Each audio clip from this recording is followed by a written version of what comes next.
भोंदू अशोक खरात याच्या अटकेला 2 महिने पूर्ण झालेले आहेत आणि 2 महिन्यानंतर त्याचं शिवनिका संस्थांचा हा परिसर जर आपण बघितला तर या परिसरामध्ये पूर्णतः शुकशुकाट असल्याचं आपल्याला दृश्यांमध्ये बघायला मिळतंय।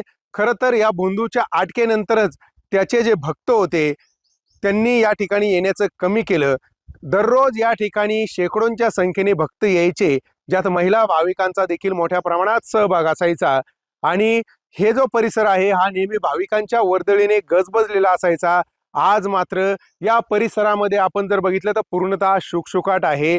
मंदिरातली दृश्य आपण बघितले तर केवळ कुणीतरी एक व्यक्ती पुजारी असेल, तो कदाचित तो येऊन फक्त या ठिकाणी दिवाबत्ती करतोय, मात्र त्या व्यतिरिक्त या परिसरामध्ये कुणीही फिरकत नाही अशी सगळी दृश्य आहे। ही जी मंदिर परिसरातली आपण सगळी दृश्य बघतोय, ज्या परिसरामध्ये त्याची 17 एकरची आमराई आहे, शिवनिका संस्थांच्या नावाने उभारलेलं एक भव्य सभा मंडप आहे। या परिसरामध्ये नेहमीच भाविकांची वर्दळ असायची, भाविकांची गाड्या या परिसरामध्ये लागलेल्या असायच्या।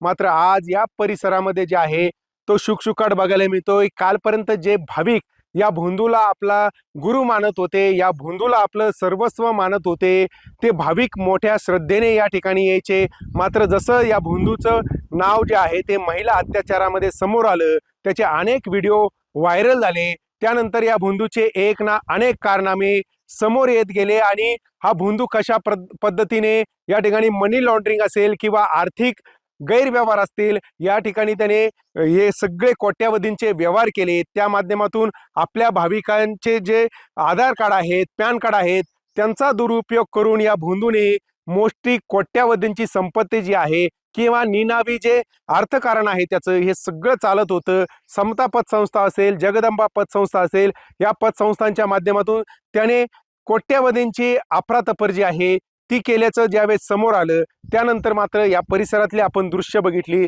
तर अत्यंत स्मशान शांतता ज्याला म्हणतात ती या ठिकाणी दिसून येते। हा भोंदू अशोक खरात आता सगळ्यात अगोदर SITच्या ताब्यात होता, त्यानंतर तो शिर्डी पोलिसांच्या ताब्यात आला, त्यानंतर तो सिन्नर पोलिसांच्या ताब्यात होता आणि आता हाच भोंदू आर्थिक गैरव्यवहाराच्या प्रकरणामध्ये या ठिकाणी ईडीच्या ताब्यात आहे। त्याची कसून चौकशी जी आहे ईडीकडून सुरू आहे। मात्र दुसरीकडे आपण त्याच्या या ज्या ठिकाणाहून त्याने आपलं हे सगळं राष्ट्रान उभं केलं, ज्या ठिकाणाहून त्याने आपलं हे सगळं राष्ट्रान सुरू केलं, त्या ठिकाणची ही मिरगावची शिवनिका संस्थांची जर आपण दृश्य बघितली तर या ठिकाणी आता केवळ शांतता आणि केवळ शांतताच बघायला मिळते। सचिन मनसोडे, साम टीव्ही न्यूज, मिरगाव, नाशिक।